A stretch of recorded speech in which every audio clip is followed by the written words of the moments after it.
Personally, I love the smell and feeling of freshly cut grass.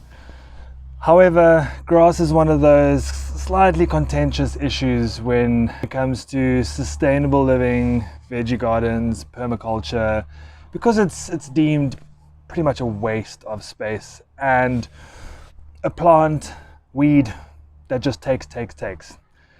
But what I want to do is I want to show you how you can turn a simple little lawn or grass patch into a sustainable lawn, how you can use the waste of this product and turn it into a benefit, so that even if you have a small little piece like I do for the kids, for the animals, that it still works in harmony with the rest of your garden and permaculture setup.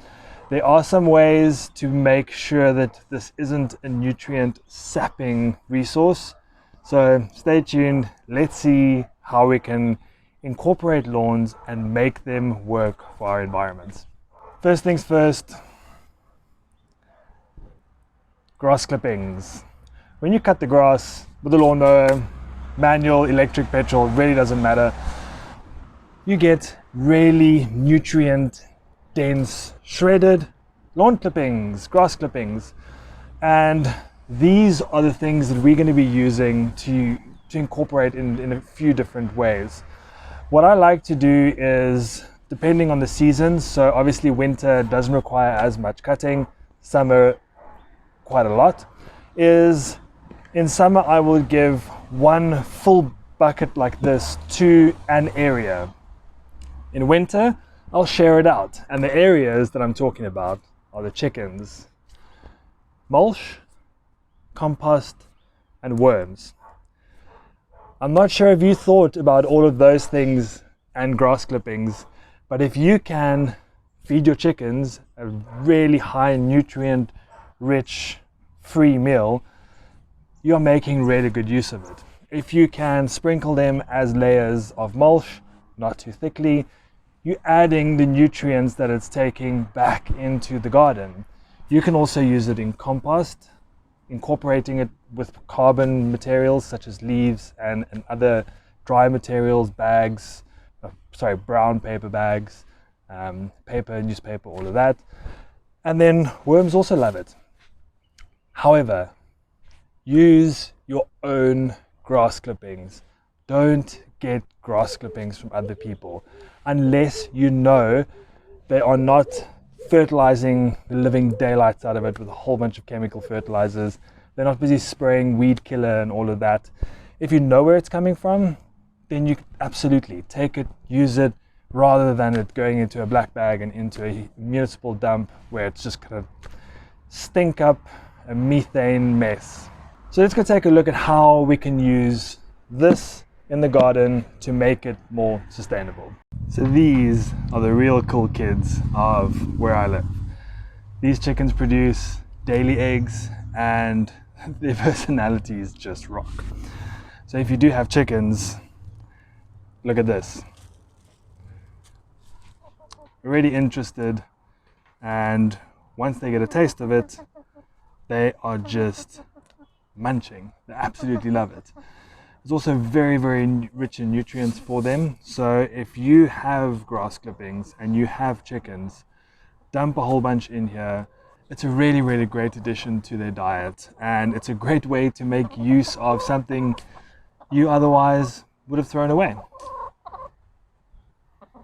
So when it comes to using lawn clippings in the garden, what I've done here a little while ago is I purposefully put on a really, really thick layer.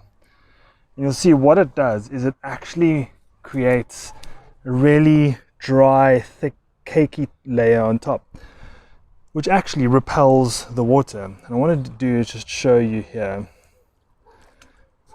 You see how it just runs, and now it is currently just sitting there. That water is not being soaked in at all. And now you can do the same here, and you can see the water is just running. It's running off. So when it's thick like this, especially in the summer months when you need to get the water through, this is where mulching becomes really important, that you use the correct amount. So what we have here is, this is where the runoff was. if I lift this whole section underneath and we look underneath, this is all dry. The water did not get through at all.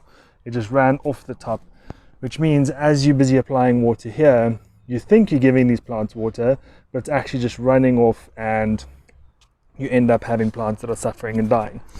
If you want to use lawn clippings in the garden, it's best just to take a handful and sprinkle them like this around.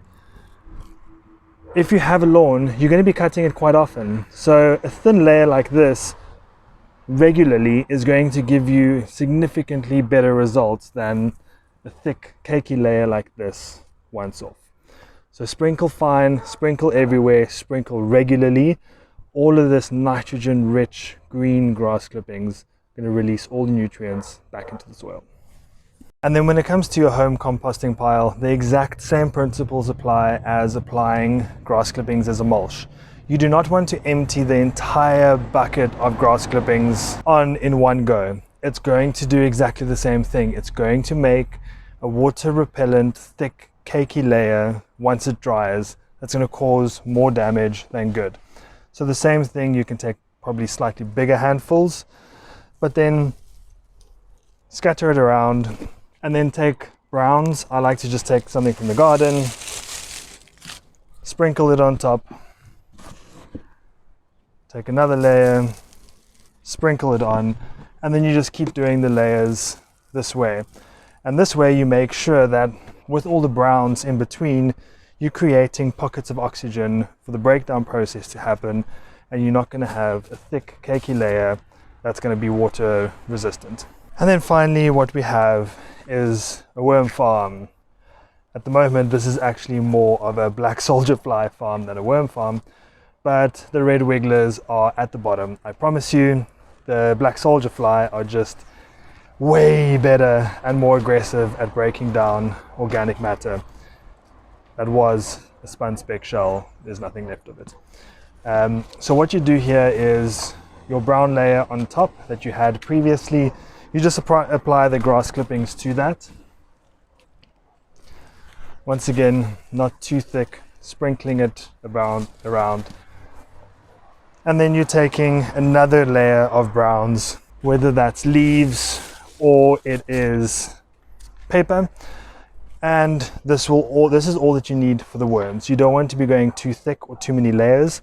So I would say a nice big handful for a bin, create a layer, put your brown on top, close your bin up, and then each time you cut your grass, give your worms a nice layer of nutritious greens. So I'm not sure you've ever thought of using grass clippings in so many different ways, but what you can do, like I've just showed you, is to take a nutrient resource sucking weed plant like grass and turn it around and turn it into a benefit in your ecosystem. What you can also do to reduce the amount of care and attention that the grass actually needs is, if you have a lawn, you've more than likely done it, keep the bucket off at the back, do some mowing, and at least one cut per season. Let all of the grass that you cut stay on the grass, and that means all of the nitrogen from the clippings will break down and go back into your grass. So I would say once a season, cut your grass without the bucket, let all the clippings lay on the grass, let those decompose into the ground and put the nutrients back. So if you have chickens, feed them. If you have a compost pile, add some. If you have worms, feed them too. And I know that if you're watching this, you have a veggie garden or a food forest. Use your clippings as a high nutrient rich, nitrogen-based addition and amendment to your soil. Give it a go, make a change.